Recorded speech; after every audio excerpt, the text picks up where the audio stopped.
Hi, I'm NASA Kennedy's Corneli E. Antonor, and this is Kennedy Countdown.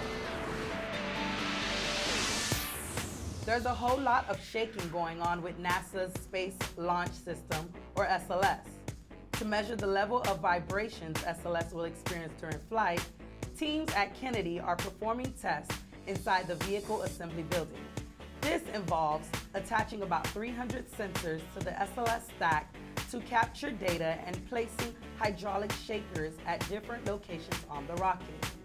Teams also are using a small hammer to deliver calibrated taps at different areas on the mobile launcher to simulate vibrations.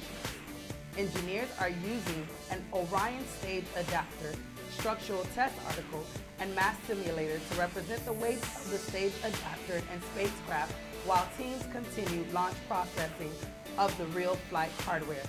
Slated to launch later this year, Artemis 1 will test SLS and Orion as an integrated system prior to crewed flights to the moon. Through NASA's Break the Ice Lunar Challenge, the agency awarded $500,000 divided among 13 teams across the United States. The teams submitted their ideas on how best to excavate resources during long-duration missions to the moon. The challenge involved designing a method to extract water by excavating and moving large amounts of icy regolith, essentially moon dirt, from a permanently shadowed area of the moon. The challenge opened in November 2020 and was managed by Kennedy and NASA's Marshall Space Flight Center.